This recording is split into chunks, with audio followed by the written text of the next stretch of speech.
හිතන්න නිරෝගී ජීවිතයකට තියෙන ලොකුම රහස සමහර විට හැමදාම අපි දැක තිබුණ දෙයක් නම් අපේම මුතුන් මිත්තන්ගේ පුරුදු ඇතුලේ හැංගිලා තිබුණ දෙයක්. අද අපි කතා කරන්න යන්නේ අන්න ඒ වගේ ගොඩක් පැරණි පිළිවෙතක් ගැන. හැබැයි ඒකේ තියෙන බලය දැන් අලුත්ම විද්‍යාවෙන් පවා ඔප්පු කරලා ඉවරයි. ඔව් මේක බලන්න අවුරුදු 2600කටත් වඩා පැරණි සිරිතක් බෞද්ධ භික්ෂූන් වහන්සේලා දවල් දාණයෙන් පස්සේ කිසිම දෙයක් වළඳන්නේ නැහැ. හිතන්න ඒ කාලේ මොන විද්‍යාත්මක පරීක්ෂණද නේද? ඒත් එයාලා සහජයෙන්ම වගේ දැනගෙන හිටියා ශරීරයට විවේකයක් දෙන එක කොච්චර වටිනවද කියලා. ඇත්තටම අපි අද කතා කරන මේ හැම දෙයකම පදනම තියෙන්නේ මෙතන. එකින් එදා අපේ මුතුන් මිත්තන් සහජයෙන්ම තේරුම් ගත්ත දේ අද විද්‍යාවෙන් එකින් එක ඔප්පු කරමින් යනවා. පුදුම දේ කියන්නේ අද සිලිකන් වැලියකේ ඉන්න ටෙක් ගුරුලාගේ ඉඳන් හොලිවුඩ් වල සුපිරි තරු දක්වා හැමෝම මේක අලුත් දෙයක් වගේ අනුගමනය කරනවා. ඒත් ඇත්ත කතාව මේක අපේ සංස්කෘතියේ මුල් බැහැගත්තු දෙයක්. දැන් බටහිර ලෝකය ඒක අලුතෙන් හොයාගන්නවා වගේ තමයි. 2016 මේ අවුරුද්ද ගොඩක් වැදගත්. මොකද මේ අවුරුද්දේදී තමයි මේ පැරණි පිළිවෙතට නූතන විද්‍යාවේ ඉහළම සම්මානය. ඒ කියන්නේ හැමදේම වෙනස් කරපු අවුරුද්ද. ඔව් නොබෙල් ත්‍යාගයම ලැබුණා. ඒ අපේ ශරීරයේ निराහාරව ඉන්නකොට විතරක්ම ක්‍රියාත්මක කරන අරුම්ම පුදුම පිරිසුදු කිරීමේ ක්‍රියාවලියක් හොයාගත්තට. ඉතින් හිතන්න මේක නිකම්ම බඩගින්න එන්න එකක් නෙවෙයි. මේක සෛල මට්ටමින් සිද්ධ වෙන ගැඹුරු අලුත් වෙඩියාවක් කියන එකට ලැබුණු ලොකුම විද්‍යාත්මක සාක්ෂිය තමයි ඒක. මතක තියාගන්න ඕන පළවෙනිම දේ निराහාරය කියන්නේ ශරීරයට ස්වභාවිකවම තමන්ව සුව කරගන්න අලුත් වෙඩියා කරගන්න අපි දෙන අවස්ථාවක්. හරි එහෙනම් අපි බලමු මොකද්ද මේ ඉන්ටර්මිටන්ට් ෆාස්ටිං එහෙම නැත්නම් කෙටියෙන් කියන IF කියන්නේ කියලා. මුලින්ම මේ දේ හොඳටම ඔලුවට ගන්න. මේක ඩයට් එකක් නෙවෙයි, මේක කෑම පාලනයක් නෙවෙයි, මේක කන වේලාව පාලනය කරන රටාවක්. හරිම සරලයි. දවස කොටස් දෙකකට බෙදනවා. එකක් කෑම කන කාලයක්, අපි ඒකට කියනවා ඊටිං වින්ඩෝ කියලා. අනික කිසිම දෙයක් නොකා ඉන්න කාලයක්, ඒක ෆාස්ටිං වින්ඩෝ එක. මෙතනදී වැදගත්ම දේ මොනමද කන්නේ කියන එකට වඩා කවදද කන්නේ කියන එක. හොඳයි. දැන් ගොඩක් දෙනෙක්ට එන ලොකුම ප්‍රශ්නයක් ලොකුම බයක් තමයි මේ निराහාරව ඉන්නවා කියන්නේ බඩගින්න ඉන්න එක නේද? ඒක ඇඟට හොඳ නේද කියලා. නෑ. ඉන්ටර්මිටන්ට් ෆාස්ටිං සහ සාගින්න කියන්නේ සම්පූර්ණයෙන්ම දෙකක්. IF කියන්නේ අපි පාලනයකින් යුතුව හිතාමතාම ශරීරයට හොඳක් කරන්න කියලා දෙන විවේකයක්. එතකොට ශරීරය ගබඩා කරපු ශක්තිය පාවිච්චි කරනවා. ඒත් සාගින්න කියන්නේ බලහත්කාරයෙන් දිගු කාලයක් ආහාර නොලැබී යාම. එතකොට ශරීරය අත්‍යවශ්‍ය පටක පවා බිඳ දමන්න පටන් ගන්නවා. ඉතින් මේ දෙක කවදාවත් පටලවා ගන්න එපා. හරි. දැන් අපි යමු මේකේ විද්‍යාත්මක පැත්තට. ශරීරයේ සැඟවිලා තියෙන සුපිරි බලයන් ගැන දැනගන්න අපි ආහාර නොගෙන ඉන්න ඒ පැය කිහිපය ඇතුළත ඇත්තටම ශරීරය ඇතුළේ මොකද වෙන්නේ? පැයෙන් පැය සිද්ධ වෙන දේ මොකක්ද? අන්න ඒ ප්‍රශ්නෙට උත්තරේ තමයි ඉන්ටර්මිටන්ට් ෆාස්ටිං වල තියෙන බලවත්ම රහස. අපි බලමු ඒ ගමන කොහොමද සිද්ධ වෙන්නේ කියලා. හරි. මේ තමයි निराහාර ගමන. බලන්න. අන්තිම ආහාරය අරගෙන පැය 4ක් විතර යනකොට ආහාර දිරවීම සම්පූර්ණයෙන්ම වගේ අවසන් වෙලා ඉන්සුලින් මට්ටම පහළ බහිනවා. ඊට පස්සේ පැය 12ක් විතර යනකොට මෙන්න මෙතන තමයි නියම මැජික් එක පටන් ගන්නෙ. ශරීරයේ මේදය දහනය කරන තත්වෙට, ඒ කියන්නේ ෆැට් බර්නින් මෝඩ් එකට මාරු වෙනවා. ඊළඟට පැය 16 දී අර නොබෙල් ත්‍යාගයේ දිනපු ක්‍රියාවලිය ඕටෝෆැජි පටන් ගන්නවා. ඒ කියන්නේ සෛලීය පිරිසිදු කිරීම. පැය 24ක් වෙනකොට මේ ගැඹුරු සෛලීය අලුත් වැඩියාව උපරිම මට්ටමකටම එනවා. ඕටෝෆේජි. මේ වචනේ තේරුම තමන්වම අනුභව කිරීම.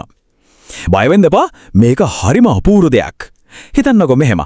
අපි සෛල ඇතුලේ තියෙන පරණ වෙච්ච, කැඩිච්ච, හරියට වැඩ කරන්නේ නැති කොටස්, කියන්නේ කසල ටික සෛලිය විසින්ම කාලා දාලා පිරිසුදු කරගන්නවා. ඊට පස්සේ ඒ ප්‍රතිචක්‍රීකරණය කරපු දේවල් වලින්ම අලුත්ම නිරෝගීම කොටස් හදා ගන්නවා. ඒක හරියට අපේ සෛලවලට ලැබෙන මහා ඩීප් ක්ලීනින් එකක් සහ සම්පූර්ණ රිනෝවේෂන් එකක් වගේ. ඉතින් මේ මහා පිරිසුදු කිරීමේ බල මොකද්ද? හානියටපත් වුණු සෛල අයින් කරනවා, පිළිකා, ඇල්සයිමර් වගේ රෝගවලට තියෙන අවදානම අඩු කරනවා, ශරීරයේ තියෙන ප්‍රදාහ තත්වයන්ට එරෙහිව සටන් කරනවා, සරලවම කිව්වොත් සෛලීය මට්ටමින් වයසට යන එකේ වේගය අඩු කරනවා. පුදුමම දේ තමයි මේ දේවල් කරන්න අපිට පිටින් කිසිම බෙහෙතක් අවශ්‍ය නැහැ. ශරීරයට අවශ්‍ය විවේකයේ දුන්නම ඒක විසින්ම මේ දේවල් කරගන්නවා. හොඳයි. විද්‍යාව ගැන දැන් හොඳ අවබෝධයක් තියෙනවා. එහෙනම් දැන් බලමු මේක ප්‍රායෝගිකව හරිම සරලව අදම උනත් පටන් ගන්නෙ කොහොමද කියලා. මේකට ක්‍රම කිහිපයක්ම තියෙනවා. මුලින්ම තියෙනවා 12-12 ක්‍රමය. ඒ කියන්නේ පැය 12ක් නොකා ඉඳලා පැය 12ක කාලයක් ඇතුළත ආහාර ගන්න එක. මේක අලුතෙන්ම පටන් ගන්න කෙනෙක්ට ගොඩක් හොඳයි. ඊළඟට තියෙනවා 18-6 වගේ ක්‍රම. ඒත් මේ හැම එකකින්ම ගොඩක් දෙනෙක්ට වඩාත්ම ගැළපෙන හොඳම ප්‍රතිඵල දෙන ඒ වගේම දිගු කාලීනව කරගෙන යන්න පහසුම ජනප්‍රියම ක්‍රමය තමයි 16-8 කියන්නේ. ඔව් 16-8. මේක තමයි ස්වීට් ස්පොට් එක. ඒ කියන්නේ හොඳම තැන.